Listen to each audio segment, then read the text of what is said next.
बिस्मिल्लाहिर्रहमानिर्रहीम वर्कऊ मर्राकिईन सदक़ल्लाहु व सदक़ रसूलुहुन नबियुल करीम।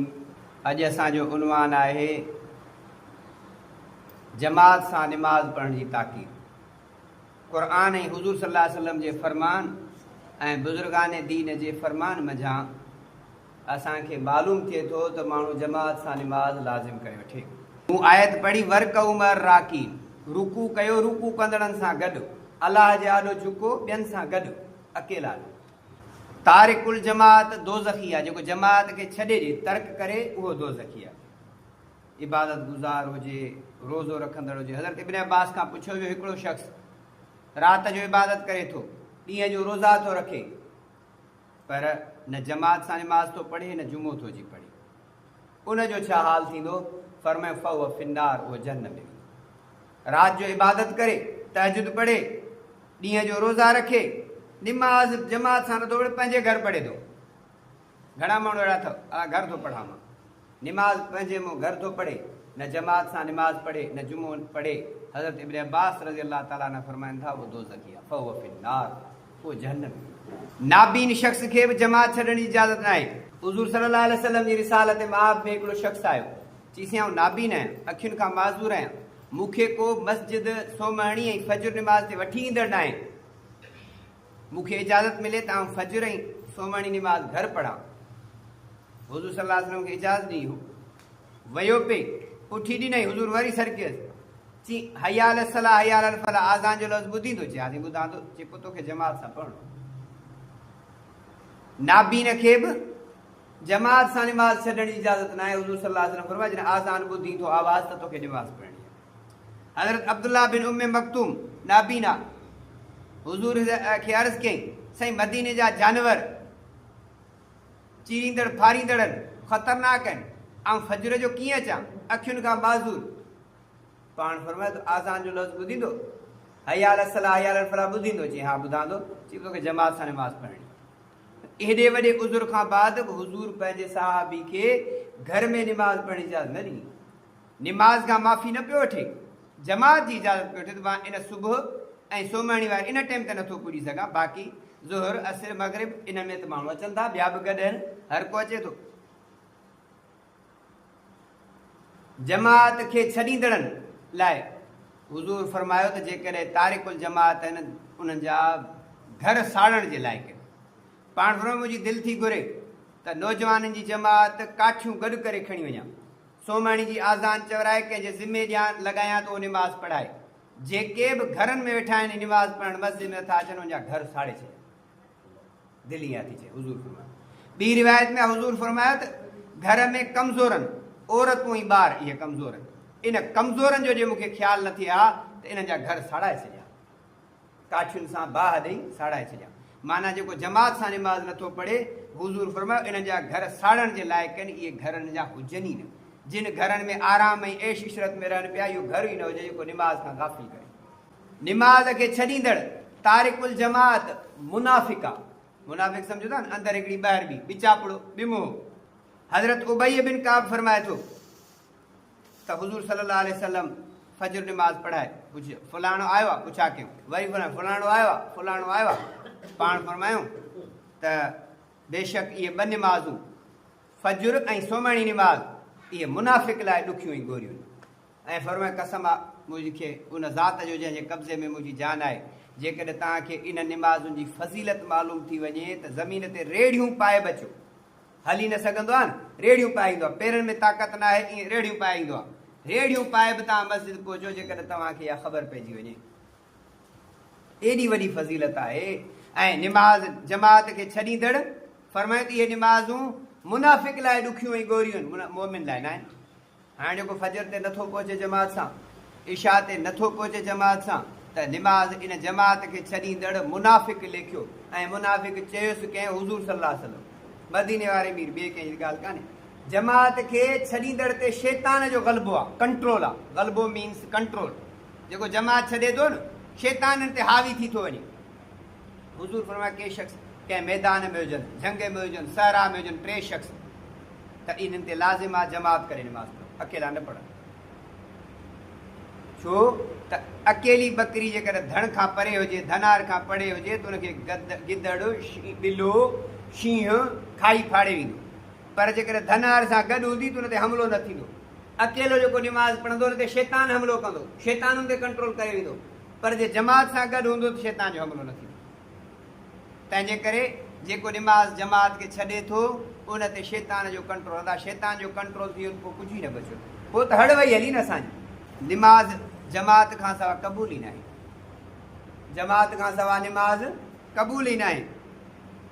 हुज़ूर सल्लल्लाहु अलैहि वसल्लम फरमाया जेको आज़ान ॿुधे ऐं उनजी ताबेदारी न कई, हलियो वियो। मक़सदु आज़ान घर आई, पुठियां मस्जिद अचे, आज़ान आई मस्जिद न आयो, पंहिंजे मुंहुं पढ़ी छॾी, निमाज़ जो टाइम थी वियो, पाण फरमायो निमाज़ क़बूल ई न आहे। निमाज़ पढ़े बि सही, क़बूल बि न आहे, पोइ बचियो छा? पोइ त हड़ वई हली। तारिकुल जमात नाफ़रमान आहे, जेको जमात खे छॾे न। हिकिड़ो शख़्स मस्जिद में हो, आज़ान आई, निकिरी वियो। हज़रत अबू हुरैरा रज़ी अल्लाह ताला अन्हु फरमायो त हिन अबुल क़ासिम सल्लल्लाहु अलैहि वसल्लम जी नाफ़रमानी कई। अबुल क़ासिम हुज़ूर जी लक़ब हो, कुनियत ई। हिकु शख़्स मस्जिद में आयो, वेठो, आज़ान आई, मस्जिद खां निकिरी वियो। हज़रत अबू हुरैरा फरमायो त हिन मदीने वारे मीर जी नाफ़रमानी कई, माना जेको जमात खे छॾे उहो नाफ़रमान। हा बाक़ी उज़ुर आहे, का मजबूरी आहे, परेशानी आहे, बिना उज़ुर जे हलियो वञे, इहो नाफ़रमान शइ। जेको जमात खे छॾे थो, सहाबा जो बि उन ते गुस्सो आहे। हज़रत उम्मे दरदा फरमाए थी त हिकिड़े दफ़े हज़रत अबू दरदा आयो घर में, ॾाढो कावड़ में। मूं पुछियोमांसि ख़ैर त आहे? इहो अहवालु तव्हांजी गरम गुस्से में आयो, गैज़ो गज़ब में आयो, कावड़ में आयो। फरमाए त असां हुज़ूर सल्लल्लाहु अलैहि वसल्लम जी ज़माने में निमाज़ जमात सां पढ़ंदा हुआसीं। मतिलबु छा त हाणे माण्हू वञी पंहिंजे पंहिंजे मुंहं था पढ़नि, माना जेके जमात सां निमाज़ नथा पढ़नि उन्हनि ते मदीने वारे मीर जा सहाबी संगती सगोरा बि कावड़ में आहिनि। पंहिंजे मुंहुं निमाज़ न पढ़बी, जमात सां पढ़बी। छो त रसूलुल्लाह सल्लल्लाहु अलैहि वसल्लम फरमाया सल्लू ख़ल्फ़ कुल्लि बिर्रिन व फाजिर, हर गुनहगार जे पुठियां निमाज़ पढ़ो। अब हाणे हिन मुले जे पुठियां नथो पढ़ां, हुन जे पढ़ंदुसि, जेकॾहिं साईं हीउ पढ़ाईंदो त पढ़ाईंदुसि, जेकॾहिं क़िस्मती मौलवीअ जी पढ़ाए थो त इन जे पुठियां न पढ़ंदुसि। अड़े बाबा असां सजदो अलाह खे था कयूं, को मौलवी खे थोरी था कयूं। मौलवी ते कावड़ थी सघे थी, इहा ॻाल्हि ॾुखी कान्हे का। मौली साहिब ते कावड़ थी सघे थी, हाफ़िज़ साहिब ते कावड़ थी सघे थी, इहा शइ ॾुखी न आहे। भली उन ते कावड़ कयो, उहो तव्हांजो पंहिंजो अमल आहे। जेकॾहिं उन तव्हांखे तकलीफ़ पहुचाई आहे तव्हां कावड़ कंदव, पर निमाज़ ते त कावड़ आहे कान। निमाज़ हुन जे पुठियां पढ़ूं था बहसियत इमाम जी, हुन ते असांखे कावड़ आहे पंहिंजा कंहिं कमकार जा, पंहिंजे मामला जे करे कावड़ आहे। हुज़ूर फरमाया सल्लू ख़ल्फ़ कुल्लि बिर्रिन व फाजिर, हर गुनहगार जे पुठियां निमाज़ पढ़ो। जेकर हिकिड़ो निमाज़ ते आयो ऐं अॻियां केरु कोन्हे, कंहिं बीहारे छॾियुसि, तव्हां पुठियां आयो, हाणे चओ त मां बाबा वॾी ॾाढ़ी वारो आहियां, हिन जी ॾाढ़ी कटियल आहे, ऐं वॾो अलामा फाम आहियां, वॾो परहेज़गार आहे, ही मूंखां घटि परहेज़गार आहे, हिन जे पुठियां न पढ़ां। मदीने वारे मीर फरमायो जेको मुसले ते अॻियां बीठो आहे तव्हां पुठियां निमाज़ पढ़ो। हुज़ूर खां मथे त असां न वियासीं, उन जे शान खां मथे असांजी हैसियत न आहे न। हीउ अहिड़ो आहे, हीउ ओड़ो आहे, हू मस्जिद हिन जी आहे, हुन जी आहे, मस्जिदूं सभु अलाह जूं, कंहिंखे बि किथां न झलियो, केॾे बि वञो निमाज़ पढ़ो, बसि ॻाल्हि ख़तमु। असांखे पढ़णी आहे निमाज़, इहे बहस इख़्तिलाफ़ इहे सुठियूं शयूं न आहिनि, इहो असांजो शेवो ई कोन्हे को। सॼी राति इबादत में गुज़ारे फजर निमाज़ जमात सां न पढ़े, इहो वीचारो ॼण सभु कुझु वेसले। सॼी राति इबादत करण खां बहितर आहे फजर निमाज़ जमात सां पढ़े। हज़रत उमर साईं रज़ी अल्लाह ताला न हिकिड़े दफ़े हज़रत सुलेमान बिन अबी हैसम ॾिठो फजर ते न आयो, पाण वञनि पिया, उनजो घर बि बाज़ार जे भरिसां हो। वया जो ओॾां त उनजी अमड़ कुराड़ी बीठी, चई सुलेमान निमाज़ ते कोन आयो, चई सॼी राति इबादत पे कयईं, फजर महिल निंड अची वियसि, इंसान आहे ग़लबो थी। पाण फरमायूं त असांखे हुज़ूर जी तालीमात मां इहो मञियल आहे त सॼी राति इबादत में गुज़ारे फजर न पढ़े, इन खां बहितर आहे त फजर निमाज़ जमात सां पढ़े। सॼी राति इबादत खां अफ़ज़ल आहे फजर निमाज़ जमात सां पढ़े। हाणे 27 राति आहे, भली जागे, 27 रजब जी राति आहे, भली जागे, 27 रमज़ान जी राति आहे, भली जागे, 15 शहबान जी राति आहे, भली जागे, भलायूं रातियूं भली जागे, पर फजर निमाज़ न पढ़े त इहो जागे ई न। सोमणी निमाज़ पढ़ी सुम्ही पए, वरी फजर पढ़े, इन जागण खां बहितर अथसि फजर निमाज़ जमात सां पढ़े। साहबा किराम जमात सां निमाज़ पढ़ण जो एहतमाम कंदा, एतिरा कमज़ोर थी वञनि त हिकिड़े साहबी जी टेक ते ॿिए जी ते अचनि, पर जेकर हिकिड़े जी टेक ते बि न हलनि त ॿिन्ही पासे ॿिनि ॼणनि जी टेकुनि सां बि अची मस्जिद पहुचंदा, माना जेसि ताईं हलण जी सघ हुई टेक सेक ते ॿिनि ॿिनि माण्हुनि जे सहारनि सां कुल्हनि ते अची तेसि ताईं निमाज़ जमात ते पहुचंदा। जॾहिं इन खां बि विया त पोइ त मजबूर आहे। जेको माण्हू तारिकुल जमात आहे, जमात खे छॾे थो, इहो गुमराह आहे। निमाज़ जमात सां पढ़णु हुज़ूर जी सुनत आहे, लाज़िम आहे, ऐं जेको हुज़ूर जी सुनत खे छॾींदो उहो गुमराह थी वेंदो। सुनन अबू दाऊद में आहे त रसूलुल्लाह सल्लल्लाहु अलैहि वसल्लम जी जेको सुनत खे छॾींदो सो काफ़िर थी वेंदो। निमाज़ जमात सां पढ़णु हुज़ूर लाज़िम कराए ॾिनो आहे न असांखे, असां पंहिंजे मुद जमात कान शुरू कई आहे। हुज़ूर जी सुनत बि आहे, हुज़ूर जो तरीक़ो बि आहे। जेको हुज़ूर जे सुनत ई तरीक़े खे छॾे इहो गुमराह थी वेंदो। अलाह साईं असांखे गुमराही खां बचाए, असांखे जमात सां पाबंदी सां 5 वक़्त निमाज़ जमात सां जेका भरिसां करीब करीब जेका मस्जिद आहे उते निमाज़ पढ़णी तौफ़ीक़ अता फरमाए। पर जे उते न ॿाहिरि केॾे निकिरी वियो त बि जमात लाज़िम करे वठे। हिकिड़े माण्हू खे भरिसां निमाज़ पढ़े थो, मसलन हिकिड़ो माण्हू चए थो हाणे मुंहिंजे भरिसां जुमो थिए थो 2:30 बजे, 2:15 बजे, ऐं 1:15 बजे जुमो पढ़ी वरी पंहिंजे किरत सां वञा, मज़दूरी सां वञा, कमकार सां वञा, या मूंखे के मसाइल आहिनि त उहो ॿिए हंधि वञे, या मुंहिंजी मस्जिद में बयान नथा थियनि, हिकिड़ो सुठड़ो कारी साहिबु कोन्हे, या सुठड़े बयान क़ुर हदीस ॿुधाइण वारो कोन्हे को, तंहिंजे करे ऐं कंहिं आलिम मुफ़्ती जे पुठियां तहक़ीक़ी मवाद ॿुधण लाइ सफ़र करे वञा थो, उनखे बि इजाज़त आहे। इहो लाज़िम कोन्हे को त हाणे जेकॾहिं ॿिए हंधि बयान ॿुधण लाइ वञे जुमो पढ़ण इहो बाबा हिन मां जुमो छो न पढ़ी, हेॾे ग़लति करे छॾी, इहो कुझु बि न आहे। हिते निमाज़ जुमो न थींदुसि उते ई थींदुसि, इहो बि कोन्हे को, इहो बि शरई मसइलो माण्हू सम्झी छॾे त ॿिए हंधि निमाज़ पढ़े थो जमात सां, पंहिंजे कमकार जे करे पाड़ेवारी मस्जिद छॾे वञे, पोइ हिते उनजा मसाइल कमकार आहिनि हली वञे, पर जमात सां निमाज़ पढ़े। तारिकुल जमात, जमात खे छॾींदड़ मलऊन आहे, माना लानती आहे। हुज़ूर फरमाए 3 शख़्सनि जे मथां अलाह जी लानत आहे। हिकिड़ो जंहिंखे क़ौम जेको क़ौम जो इमाम बणिजी ऐं क़ौम उन खां नाराज़ हुजे, इमाम मां मुराद ॿ आहिनि। हिकिड़ो इमाम हिन मुसले जो, इमाम खां सभु जमायती नाराज़, इन ते बि लानत आहे। हा बाक़ी हाणे कुझु नाराज़ कुझु राज़ी, इहो चइबो हक़ ते आहे, छो त सभई राज़ी थी कोन सघंदा, इहा नामुमकिन आहे। छो त जॾहिं तव्हां हक़ जी ॻाल्हि चवंदा माण्हू चिड़ी पवंदा, हक़ जी ॻाल्हि कंदा माण्हू चिड़ी पवंदा। हाणे सभई नाराज़ आहिनि, इहो बि लानती आहे। सभई राज़ी आहिनि, माना इहो मुनाफ़िक़ आहे, हर कंहिंखे पंहिंजे पंहिंजे लाइन में हुनखे भाउ थो करे, हुनखे भाउ थो करे, इहो बि कम जो न रहियो। हाणे कुझु नाराज़ कुझु राज़ी, माना हक़ जी ॻाल्हि करे थो तॾहिं चिड़ियो था कोन। मुल्क जो हुकुमरान हिनखे बि इमाम चइबो। हाणे उनखां जेकॾहिं अवाम नाराज़ आहे, इन ते बि लानत आहे। सची ॿुधायो दिलि सां, हिन महिल जेके हुकुमरान तव्हां ते आया आहिनि हींअर 5 साल पहिरीं, तव्हां हुनखां राज़ी आहियो? कहिड़ी बि हुकूमत आई, तव्हां हुनखां राज़ी आहियो? तव्हांखे टैक्स में तकलीफ़ुनि में केॾी हुननि ज़िलत ऐं रुसवाई ॾिनी आहे, पंहिंजूं छा ख़र्चूं।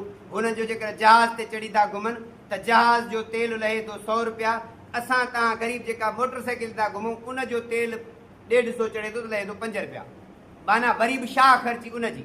हाणे तव्हांजी जेका आम खुर्दो नोश जूं शयूं आहिनि, ख़रीद फ़रोख़्त जूं, उहा उन मां टैक्स लहे थो 5 रुपया, पर जेके हो जेके वॾियूं लैंड क्रूज़र वॾियूं गाॾियूं था वठनि, 4 व्हील था वठनि, ग़रीब माण्हू 4 व्हील न वठी सघंदो न, उन ते टैक्स जी अलाए केतिरी छूट आहे। ग़रीब माण्हू त 4 व्हील वठी कोन सघंदो, इहो मोटरसाइकिल वठंदो वधि में वधि, या नंढड़ी का गाॾी वठंदो, को फटो वठंदो जंहिं ते पंहिंजो गुज़ारो करे। इन जो टैक्स घटि, इन ते रिआयत घटि, सब्सिडी वॾियुनि गाॾियुनि ते, सब्सिडी जहाज़ जे तेल ते, माना इहे ज़ालिम आहिनि। इन्हनि ते बि अलाह जी लानत आहे, हुज़ूर जे ज़बान तां। अञा ॿियो त असां छा चऊं, इहे अॻियां पोयां सभु मलऊन आहिनि। टियों, जेको शख़्स आज़ान जो आवाज़ ॿुधे, हया अल सलाह हया अल फलाह ॿुधे ऐं मस्जिद जमात सां न पढ़े, हुज़ूर फरमायो इन ते बि अलाह जी लानत आहे। हुज़ूर जे ज़बान सां लानती तड़ियल आहिनि, ॿियो त असां कुझु न चई सघंदासीं। जेको माण्हू जमात सां निमाज़ नथो पढ़े, क़यामत जे ॾिहाड़े उनखे अलाह सजदे जी तौफ़ीक़ न ॾींदो, अलाह जा ॾो झुकी न सघंदो। यौम युक्शफ़ु अन साक़िन व युदअउन इला सजूद फला यस्ततीउन, फरमाए क़यामत जो ॾींहुं थींदो, अलाह जी तजली जॾहिं थींदी, हाणे उहे सभु किरी पवंदा रब जे आॾो सजदे जे हुज़ूर साम्हूं, पर जेके जमात सां निमाज़ नथा पढ़नि फला यस्ततीउन, उहे उनखे सजदे जी तौफ़ीक़ कान थी, झुकी न सघंदा। हिते अलाह जे आॾो उते झुकण लाइ, साम्हूं रब जे आॾो झुकण लाइ हिते झुकण लाज़िम आहे। हिते जेकॾहिं झुकी वियो उते झुकण जी तौफ़ीक़ मिलंदसि। अद दुनिया मज़रतुल आख़िरत, दुनिया आख़िरत जी पोख आहे। हिते जेको पोखींदो उते उहो ई लुड़ंदो। हिते जमात सां निमाज़ पढ़ंदो रहियो, जमात पाबंदी सां निमाज़ पढ़ंदो रहियो त उते इहा तौफ़ीक़ मिलंदसि। बाक़ी जे हिते नथो पढ़े त उते बि तौफ़ीक़ कान मिलंदसि। ॻाल्हि आहे सिधी। तंहिंजे करे दोस्तो, मूं जेका आयत पढ़ी वर्क उमर राकीन, अल्लाह चए थो रुकू कंदड़नि सां गॾु रुकू कयो, जमात जो हुकुम आहे, अकेला न। ॾिसो जमात में अजीब इत्तिफ़ाक़ आहे, मुहबत आहे, पाण में तालुक आहे, असां गॾिजी निमाज़ पढ़ूं था, हिक ॿिए सां प्यार मुहबत थिए थो, हिकिड़ी उल्फत थिए थी, हिक ॿिए जी हाल शुनासाई थिए थी, फ़र्क़ु ई न आहे। अब हे प्रोफेसर आहे, हे डॉक्टर आहे, हे इंजीनियर आहे, हे सूबेदार आहे, हे वॾेरो आहे, हे आलिम आहे, हे मुफ़्ती आहे, हे मिसकीन मारोड़ो ग़रीबुरो आहे, रेड़ी थो हलाए, हे मज़दूरी थो करे, पर को बि फ़र्क़ु न आहे। जेकॾहिं हिकिड़ो मज़दूर रेड़ी वारो मिसकीन पहिरीं पहुतो, उनखे ईअं न चवंदो त बाबा असांजे कॉलोनी जो चेयरमैन ऐं DC साहिबु आयो आहे, तूं पोइ ते वञो अॻियां थिए, न न, माना जेको पहिरीं आयो उहो वॾी इज़त वारो आहे। ईअं न चवंदा त बाबा हाणे हिन वॾे पीर साहिब जे आॾो, वॾे ख़ान साहिब जे आॾो, सरदार जे आॾो तूं कीअं बीठो आहे? इहो ऊच नीच जो फ़र्क़ु अलाह साईं कढी छॾियो इस्लाम में। इस्लाम जेको मक़बूल तरीन मज़हब आहे, इन जे करे आहे। निमाज़ में जेको इतिहाद ऐं इत्तिफ़ाक़ आहे, पूरी दुनिया कुफरी दुनिया इहा कोशिशि थी करे त इन्हनि खां इहा जमात वारी निमाज़ कढूं। पोइ कीअं कढणु? अब आहे मुंहिंजे फ़िरके जी मस्जिद कान्हे, हुनजे फ़िरके जी आहे, हुनजे जी आहे, सची थो ॿुधायां दिलि सां ॻाल्हि। ऐं तव्हां ख़ैर परूस निगरान थी करे विफ़ाक़ुल मदारिस जे लाइ उते असां चकर कटींदे नाज़ बाग जे भरिसां उते इमाम बारगाह निमाज़ जो टाइम थियो, असां सभिनी खे पटका ॿधा पिया, असां सभई वियासीं, उन्हनि असांखे झलियो बि कोन, वुज़ू कयोसीं, निमाज़ पढ़ीसीं। पोइ निमाज़ पढ़णी आहे न, नफ़रतूं आहिनि छाजूं? तव्हां पंहिंजे ख़्याल सां रहो, मां पंहिंजे ख़्याल, केरु कंहिंखां पंहिंजो नज़रियो छिके नथो सघे। ऐं तव्हांजे ज़हन ऐं नज़रिए खे टोड़े पंहिंजो आणियां, ईअं नथो थी सघे। तव्हां कढी मूंखां पंहिंजो नज़रियो खसे छॾियो, ईअं न। बाक़ी हुस्न अख़लाक़ सां, प्यार मुहबत सां ॻाल्हियूं कंदे क़ाइल करे सघो था, लड़ाईअ सां झगड़े सां न कंदो। निमाज़ अलाह जी पढ़ंदा रहो बसि, नफ़रतूं कुदवरतूं कढबियूं त कमु थींदो न।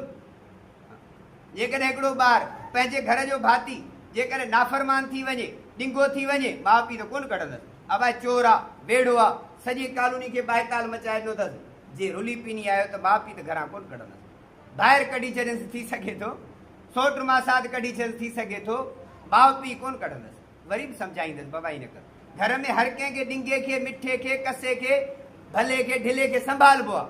त इहे असांजा थोरा घणा इख़्तिलाफ़ आहिनि, इनखे छॾे करे असां हलंदा रहूं। तंहिंजे करे हुज़ूर जे साहबा निमाज़ जमात सां एहतमाम कयो, पाबंदी सां। हज़रत अबू दरदा जो तव्हांखे किसो ॿुधायमि त हज़रत उम्मे दरदा ॿुधाए थी त हज़रत अबू दरदा घर आयो, ॾाढो कावड़ जी हालत में हो। मां चयो तव्हां सफ़ा गरम लॻा पिया आहियो, छाजे करे गुस्सो आहे तव्हांखे?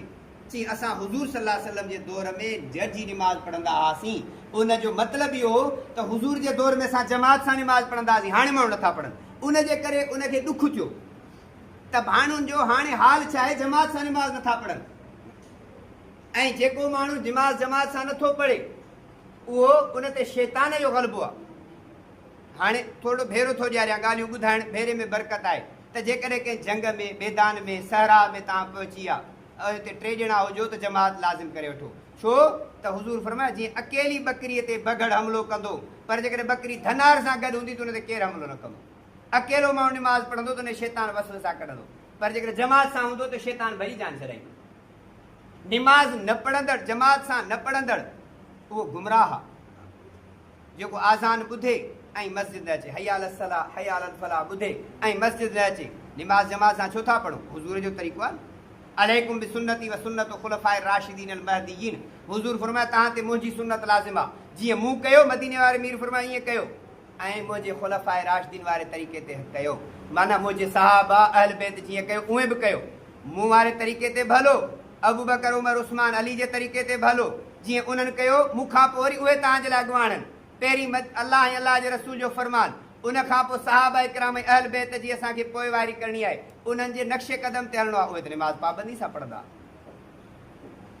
ऐं निमाज़ हुज़ूर जो जमात हुज़ूर जी सुन्नत आहे, जेको हुज़ूर जी सुन्नत खे छॾे उहो गुमराह थी वेंदो।